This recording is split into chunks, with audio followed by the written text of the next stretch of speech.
I will run, I will climb, I will soar. I'm undefeated. Oh. अंग्रेजन बहू और बेचारी भूली सास। माधवी अपने पति रमेश और अपने बेटे अजय के साथ रहा करती थी। अजय का बचपन से एक ही सपना था कि वो अपनी आगे की पढ़ाई यूएसए में पूरी करे और इसीलिए वो यूएसए पढ़ाई करने के लिए चला जाता है। 3 साल बाद जब वो अपनी पढ़ाई पूरी करके आता है तो अपने बेटे के आने की खुशी में माधवी उसकी पसंद के कई तरह के पकवान बनाती है और जब घर की डोरबेल बजती है तो माधवी अपने पति रमेश को कहती है, लगता है मेरा अजय आ गया है, आप यहीं बैठना, मैं दरवाजा खोलती हूँ। माधवी जल्दी से जाकर दरवाजा खोलती है तो दरवाजे पर अजय के साथ एक लड़की को देखकर वो अजय से पूछती है, ये कौन है बेटा? माँ, ये ग्रेटी है, हम दोनों यूएसए में साथ ही पढ़ते थे और अब ग्रेटी इस घर की बहू है। क्या बहू? अरे बेटा, तूने शादी कर ली और बताया भी नहीं। कम से कम अपनी माँ को बता तो देता कि तू अपने साथ इस घर की बहू लेकर आ रहा है। मैं बहू के आने की कुछ तैयारी तो कर लेती। कोई बात नहीं बहू, यही रुक, मैं अभी तेरे लिए पूजा की थाल लेकर आती हूँ। मॉम, आप अपनी ये फॉर्मेलिटीज बाद में पूरी कर लेना। I'm so tired right now. आजा डार्लिंग, अपना रूम कहाँ है? कोई बात नहीं बहू, तुम पहले आराम कर लो, तब तक मैं तुम्हारे लिए चाय बना कर लाती हूँ। ग्रेटी अपनी सास की किसी भी बात का कोई जवाब नहीं देती और अपने रूम में जाकर सो जाती है। कुछ देर बाद माधवी अपने बहू बेटे के लिए चाय नाश्ता लेकर उनके कमरे में जाती है, जहाँ ग्रेटी अपनी सास से कहती है, हाँ चाय, आ चाय। क्या हुआ ग्रेटी? अपनी मॉम को बोलो कि अब ये जब भी हमारे कमरे में आए तो नॉक करके आए। आपसे मैं ऐसा ही करूंगी बहू। वो तो आज ही तुम दोनों आए हो तो मुझे लगा थक गए होंगे, इसलिए जल्दी जल्दी मैं ऐसे ही चाय नाश्ता लेकर आ गई। वो क्या है ना, अजय जब भी बाहर से आता है तो आते ही चाय मांगता है, बस इसीलिए मैं ना ये चाय यहाँ रख देती हूँ, पी लेना, अदरक वाली चाय है। ये बोलकर माधवी वहाँ से जाने लगती है। तभी ग्रेटी अपनी सास से कहती है, जाते हुए अपनी साथ अपनी ये चाय भी ले जाओ, क्योंकि अजय अब चाय नहीं पीता। हाँ माँ, जब से मैं यूएसए गया हूँ तब से मैंने चाय पीनी छोड़ दी है। अब एक काम करो, हम दोनों के लिए कॉफी ले आओ, मैं सच में बहुत ज्यादा थक गई हूँ। अरे ठीक है, ला देती हूँ। अच्छा बेटा, तुम्हारे मम्मी पापा इंडियन है या फिर वही अंग्रेजी है? मेरे मम्मी पापा इंडियन हैं, पर मैं शुरू से यूएसए में रही हूँ, इसलिए मैं खुद को अंग्रेजन मानती हूँ। वैसे अब जल्दी से जाकर मेरे लिए कॉफी लेकर आओ और मेरे बारे में इतना ज्यादा इंक्वायरी करने का जरूरत नहीं है। अरे हाँ हाँ, अभी लाती हूँ।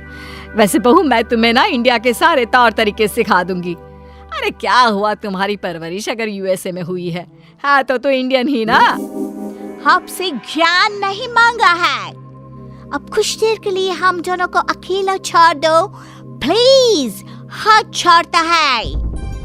अपनी बहू की बात सुनकर माधवी वहां से चली जाती है।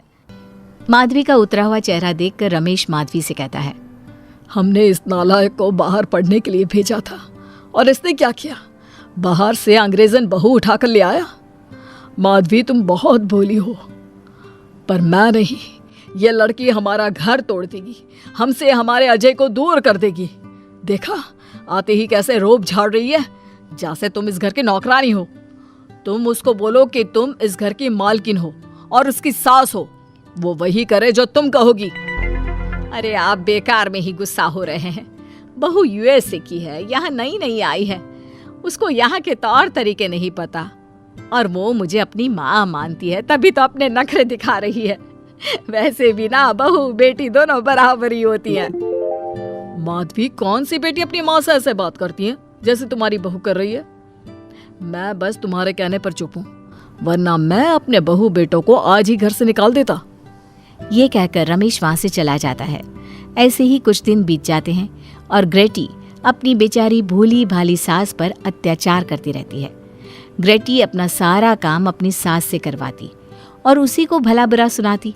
ऐसे ही एक दिन माधवी कपड़े धो रही होती है और ग्रेटी माधवी को सताने के लिए अपने सारे कपड़े लाकर उसे देती है और कहती है, मॉम्स, ये मेरे कुछ कपड़े हैं, जरा इन्हें भी धो दो। इतना बोलकर ग्रेटी तैयार होकर घर से जाने लगती है। तभी माधवी उससे कहती है, बहू, आज तुम्हारे ससुर के दोस्त के घर में एक छोटी सी पार्टी है। उन्होंने सह परिवार बुलाया है। मैं चाहती हूँ कि तुम और अजय भी आज हमारे साथ वहाँ चलो और आज ना साड़ी पहनना। मॉम, अभी मैं क्लब जा रही हूँ, रात को मुझे टाइम मिलेगा तो आपके साथ चली जाऊंगी, पर साड़ी बारी नहीं पहनूंगी। ये कहकर ग्रेटी वहाँ से चली जाती है। शाम हो जाती है। सब ग्रेटी के घर आने का इंतजार करते हैं और इस वजह से कोई भी पार्टी में नहीं जा पाता। इंतजार करते करते रात के 12 बज जाते हैं। 12 बजे रात को ग्रेटी नशे की हालत में जख्मी घर आती है। अपनी बहू के सर और हाथ पर लगी चोट देखकर माधवी परेशान हो जाती है और जल्दी से फर्स्ट एड का बॉक्स लाकर अपनी बहू के सर पर पट्टी करती है। एक माँ की तरह प्यार करते हुए वो अपनी बहू से कहती है, बहू, तुझे चोट कैसे लग गई बेटा? मैं घर आ रही थी, एक बाइक वाले से मेरी टक्कर हो गई। कोई बात नहीं बेटा, कल सुबह होते ही तुझे अपने फैमिली डॉक्टर के पास ले जाऊंगी। अच्छा, अब तू ना आराम कर, मैं तेरे लिए अभी हल्दी वाला दूध लेकर आती हूँ। माधवी, मैंने तुम्हें पहले ही समझाया था, ये अंग्रेजन हमारे घर के लिए ठीक नहीं है, पर तुमने मेरी एक नहीं मानी। अब देख लो, आज इस अंग्रेजन बहू की वजह से सारे मोहल्ले में हमारी नाक कट गई है। आज सब हम पर हंसते हैं और ये सब कुछ तुम्हारी वजह से हुआ है, तुम्हारी छूट की वजह से हुआ है। ये कहकर रमेश अपने रूम में चला जाता है, पर माधवी अपनी बहू की पट्टी करके उसे उसके कमरे में जाकर सुला देती है। अगले दिन माधवी ग्रेटी को लेकर अपने फैमिली डॉक्टर के पास जाती है, जहां ग्रेटी देखती है कि उस डॉक्टर की बहू ने साड़ी पहनी है और एक संस्कारी बहू की तरह घर में पूजा पाठ करके अपने सास ससुर के पैर छूकर उनका सुबह सुबह आशीर्वाद लेती है।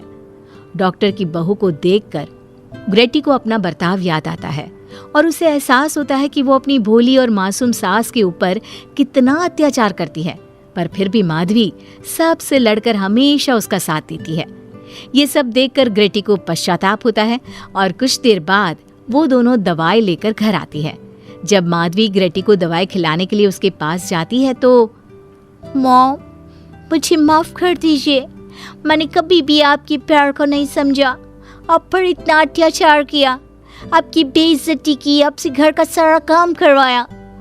आपने मुझे कितनी छूट दी, पर फिर भी मैं आपके साथ इतना बुरा करती थी। और आज जब मैं नशे की हालत में चोट खाकर घर आई तो भी आपने मुझसे कोई सवाल नहीं किया, उल्टा आपने मेरा साथ दिया, मेरी सेवा की। और जब मैंने डॉक्टर की बहू को देखा घर का काम करते हुए, अपने सास ससुर की सेवा करते हुए, तब जाकर मुझे एहसास हुआ कि मैं कितनी रॉन्ग थी। एक इंडियन होकर भी एक बहू के कर्तव्य से दूर रही और आपके ऊपर अपनी अंग्रेजी का रौब झाड़ती रही। मुझे माफ कर दीजिए सासू माँ।